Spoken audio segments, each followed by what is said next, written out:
தமிழக முதல்வர், மாண்புமிகு சுகாதாரத்துறை அமைச்சர், மதிப்பிற்குரிய முதன்மைச் செயலர் சுகாதாரத்துறை மற்றும் உயர் அலுவலர்கள் இந்த கொரோனா வைரஸ் தடுப்பு தொடர்பாக தொடர்ந்து அறிவுரை வீடியோ கான்ஃபரன்சிங் மூலமாகவும் நேரடியாகவும் தொடர்ந்து அறிவுறுத்திட்டு இருக்காங்க. தற்போது தமிழக அரசினுடைய மாண்புமிகு சுகாதாரத்துறை அமைச்சர் அவர்களுடைய அறிவுரையின்படியும் முதன்மைச் செயலர் அறிவுரையின்படியும் நாம் எதிர்கொள்ளக்கூடிய சூழலுக்கு தேவையான முன்னேற்பாடுகளை நம்மளுடைய அரசு மருத்துவமனைகளில் நம்ம கண்காணிப்பிற்காக சுமார் 300 பெட்டுக்கு தேவையான இடங்களில் நாம் தயார் நிலைமையில் வைக்க வேணும் அப்படின்ற ஒரு அறிவுரை சொல்லியிருக்காங்க. அதனைத் தொடர்ந்து நம்மளுடைய புதிய மருத்துவக் கல்லூரி வளாகத்தில் 7வது மாடியில் நமக்கு அங்கே ஒரு ஃபுல் ஃப்ளோருமே இந்த கண்காணிப்பு, அதற்கான சிகிச்சைக்கான ஏற்பாடு போன்ற அனைத்து முன்னேற்பாடுகளும் தொடர்ந்து செயல்படுத்தப்பட்டு கொண்டிருக்கிறது. இப்போது நமக்கு இருக்கக்கூடியதில் முன்னெச்சரிக்கை நடவடிக்கையாக நேற்றைக்கு முழுவதுமாக ஊரடங்கு உத்தரவு மக்களுடைய ஊரடங்குக்கு பங்கெடுத்து கொண்ட மிகப்பெரிய ஒரு நன்மையான விஷயத்தை கரூர் மக்கள் கடைபிடித்ததற்கு நன்றியை தெரிவிச்சுக்கிறேன். தொடர்ந்து மக்கள் பொதுவாக கூட்டம் கூடுறதை தடுக்கணும். அதே மாதிரி முன்னெச்சரிக்கை நடவடிக்கையாக சுகாதாரத்துறை மூலமாக, மாவட்ட நிர்வாகத்தின் மூலமாக நம்ம தேவையான முன்னேற்பாடு நடவடிக்கைகளை தொடர்ந்து மேற்கொண்டு வர்றாங்க. நம்மளுடைய பழைய ஹாஸ்பிட்டலில் ஏற்கனவே 30 பேருக்குள்ள ஐசோலேஷன் வார்டு இருக்குது. கரூர் மாவட்டத்தில் கரூர் மருத்துவமனையில், பழைய மருத்துவமனையில் கூடுதலாக ஒரு 100 பெட்டுக்கான அந்த கைனகாலஜி வார்டு இருக்குன்னு அதை ஷிஃப்ட் பண்ணிவிட்டு அதையும் பயன்படுத்த தேவைக்கேற்ப பயன்படுத்து. இதெல்லாமே முன்னெச்சரிக்கை நடவடிக்கை தான். மற்றபடி கரூரில் இது வரைக்கும் நம்மளுக்கு 2 பேர் அப்சர்வேஷனில் இருக்காங்க. பழைய ஹாஸ்பிட்டலில் 2 பேர், இங்கே மெடிக்கல் காலேஜ் ஹாஸ்பிட்டலில் 2 பேர் கண்காணிப்பில் இருக்கிறாங்க. வரக்கூடிய வெளியிலேருந்து வரக்கூடியவங்களை பார்த்தீங்கன்னாக்க அவர்கள் வெளி மாநிலங்கள், மகாராஷ்டிராவாக இருக்கலாம், பூனாவாக இருக்கலாம், மற்ற கேரளாவாக இருக்கலாம், வேறு எந்த மாநிலங்கள்லேருந்து ரயில் மூலமாக வந்தாலும் மருத்துவக்குழு அந்த பகுதியிலே முழு டீம் 6 டீம் 5 டீம் இருந்து அவங்கள பரிசோதனைக்கு உட்படுத்தப்பட்டு ஏதேனும் சிம்டம்ஸ் இருந்துச்சுனாக்க அவங்களுக்கு அங்கேயிலிருந்து அவங்களுக்கு கண்காணிப்பு, பராமரிப்பு இருக்கும். எந்தவித காய்ச்சல் அல்லது சளி அறிகுறி இல்லை அப்படின்னா அவர்களை அனுப்பிட்டு அவங்களோட விலாசத்தில் அவங்கள வீட்டிலேயே இருந்து கண்காணிப்பு பண்ணி தொடர்கிறது. 2த்துலேயும் வித்தியாசம் இல்லை.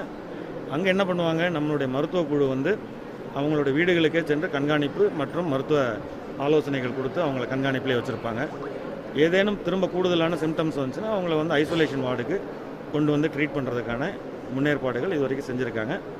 நம்மளுடைய மாவட்டத்தில் பழைய மருத்துவமனையில் 2 பேர், மெடிக்கல் காலேஜ் மருத்துவமனையில் 2 பேர், ஆக 4 பேர் கண்காணிப்பில் இருக்கிறாங்க. ஸோ கண்காணிப்பில் அவங்கள பார்த்துட்ருக்குறாங்க. அவங்களுடைய சாம்பிள் எடுத்து அனுப்புவாங்க. அனுப்புனதில் அந்த சோதனை முடிவின் அடிப்படையில் குணமாயிருச்சுன்னா அவங்கள டிஸ்சார்ஜ் பண்ணிடுவாங்க. ஏற்கனவே நம்மளுடைய மருத்துவக் கல்லூரி மருத்துவமனையிலையும் ஏற்கனவே கண்காணித்தவங்க சரியாக இருக்கவங்கள டிஸ்சார்ஜ் பண்ணி அனுப்பியிருக்காங்க. இருந்தாலும் குறைந்தபட்சம் 14 நாட்கள் 2 வாரம் கண்காணிப்பில் இருப்பாங்க. நம்ம எல்லா வகையிலையுமே பொதுமக்கள் கூட்டம் கூடுவதை தவிர்க்க சொல்லியிருக்கிறாங்க. மீண்டும் ஒரு முறை நம்மளுடைய மாண்புமிகு தமிழக முதல்வர் மற்றும் மாண்புமிகு போக்குவரத்து சுகாதாரத்துறை அமைச்சர் அவர்கள் அறிவுறுத்தியமாறு என்னென்ன அறிவுரைகள் சொல்லியிருக்காங்க. அத்தியாவசிய பொருட்கள் தடை ஏதும் கிடையாது. முக்கியமாக மக்கள் அதிகம் கூடக்கூடிய இடங்கள், 50க்கு மேற்பட்ட மக்கள் கூடக்கூடிய ஒருங்கிணைந்த குளிர்சாதன வசதி, இன்டகிரேட்டட் சென்ட்ரலைஸ்டு ஏசி, அந்த மாதிரி நிறுவனங்கள்லாம் மூட சொல்லியிருக்காங்க. சிறு, நடுத்தர மற்றும் குறு தொழிற்சாலை நிறுவனங்களுக்கு எந்தவித தடையும் கிடையாது. ஆனால் போதுமான அளவு முன்னெச்சரிக்கை நடவடிக்கையாக அவங்க பணியாளர்கள் உள்ளே போகும்போதும், பணிபுரிய இடத்துலையும் பணியாளர்கள் முடிஞ்சு வெளியில் வரும்பொழுதும் அவங்களுக்கு வேண்டிய முன்னேற்பாடு நடவடிக்கைகள், கிருமி நாசினி தெளிப்பான், கை கழுவுவதற்கான ஏற்பாடுகள் இது அனைத்தும் செஞ்சுருக்கிறாங்க. ஸோ அதனால் அத்தியாவசிய பொருட்கள் எந்த வகையிலும் தடைபடாமல் மக்களுக்கு கிடைக்க வேண்டும் என்ற ஒரு காரணமும், தமிழக அரசினுடைய உன்னதமான நோய் தடுப்பு, வைரஸ் தடுப்பு நடவடிக்கைகளும் தொடர்ந்து 2ம் சரிசமமாக நடந்து கொண்டிருக்கிறது. இதில் அனைவரும் ஒத்துழைக்குமாறு அன்போடு கேட்டுக்கொள்கிறேன்.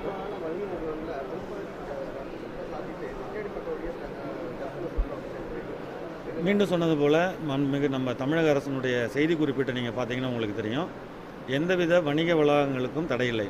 குறிப்பாக 50 பேர் கூடக்கூடிய இடம், சென்ட்ரலைஸ்டு ஏசி இருக்கக்கூடிய வணிக வளாகம், அங்கே தான் மக்கள் தொகை கூடக்கூடிய இடம்ன்ற காரணத்தினால அதுக்கு முற்றிலும் தடை விதிச்சிருக்கிறாங்க. அதே மாதிரி விடுதிகளில் தங்குறது அனுமதிக்கப்படுறதில்லை. வெளி மாநிலத்தோரோ வெளியூர்லேருந்து வர்றவங்களோ தங்குறது அனுமதிக்கப்படுறது. மற்றபடி பல்பொருள் அங்காடி, மளிகை கடைகள், அத்தியாவசிய பொருட்கள் கொடுக்கக்கூடிய கடைகள், மற்ற எந்த சிறு கடைகளுக்கும் எந்த தடையும் இல்லை. பின்னாடி அரசாங்கம் அறிவுறுத்தும் பொழுது அதனை செயல்படுத்தலாம். தற்போது இருக்கக்கூடிய நிலைமை வரைக்கும் மாண்புமிகு முதல்வர் அவர்கள் 19ஆம் தேதி அறிவித்த அந்த முன்னெச்சரிக்கை நடவடிக்கைகளில் இதுதான் சொல்லியிருக்கிறாங்க. பெரிய தொழிற்சாலைகள், மற்ற சிறு தொழிற்சாலை, குறு தொழிற்சாலை, இவங்க எல்லாருமே வந்து முன்னெச்சரிக்கை நடவடிக்கையாக சுத்தமான கிருமி நாசினி தெளித்து கை கழுவுறதை ஏற்பாடு பண்ணி அவங்களுடைய தொழில்களை தொடர்ந்து செய்யலாம். வணிக வளாகங்கள் 50 பேருக்கு மேலே கூடக்கூடிய இடங்கள், சென்ட்ரலைஸ்டு ஏசி, இந்த மாதிரி கூடக்கூடிய இடங்கள், திருமண மண்டபங்கள் ஏற்கனவே புக் ஆகிருந்ததுன்னா அவங்க வந்து அனுமதிக்கப்படுவார்கள். ப்ரொவைடட் முழு முன்னேற்பாடுகளை செய்த பிறகு தான் இந்த ஏற்கனவே திருமண மண்டபத்தில் நிகழ்ச்சிகள்லாம் புக் பண்ணியிருந்தாங்கன்னா அனுமதிக்கப்படுறாங்க. அதனால் இதில் முக்கியமான தமிழக அரசினுடைய நல்ல ஒரு பேலன்ஸ்டு ஆக்டிவிட்டி, அடிப்படை வசதிகளோ அத்தியாவசிய பொருட்களோ தங்குதடை இல்லாமல் கிடைக்கணுன்றதுலையும், அதே மாதிரி எந்த விதமான வைரஸ் தொற்றும் பரவக்கூடாது என்ற விஷயத்திலையும் மிக அதிமுக்கிய கவனம் செலுத்தி தொடர்ந்து நமக்கு அறிவுரையும் கொடுத்துட்டு இருக்காங்க, செயல்படுத்திட்டு இருக்கிறாங்க.